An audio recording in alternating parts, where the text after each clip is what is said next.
Brad Williams, XL Prime, sum retail price by sales rep and appliance. Kind of sounds like we have multiple criteria, which means SUMIFS. We're just simply looking at sales rep and dishwasher. Hit F9. All we're going to do is look for gym and dishwasher, and if it's true, we're going to add them. Our name ranges, sales rep, B5 to B15, right here. Retail price, C5 to C15. Our appliance, D5 to D15. Be careful here. You know, when we're looking for the criteria, we're going to need to marry this column.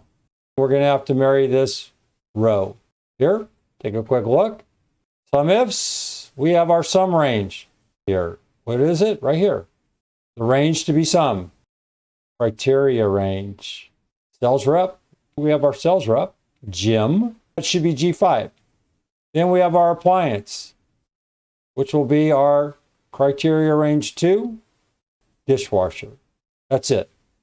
No SUMIF, SUMIFs only. To our right is the narrative.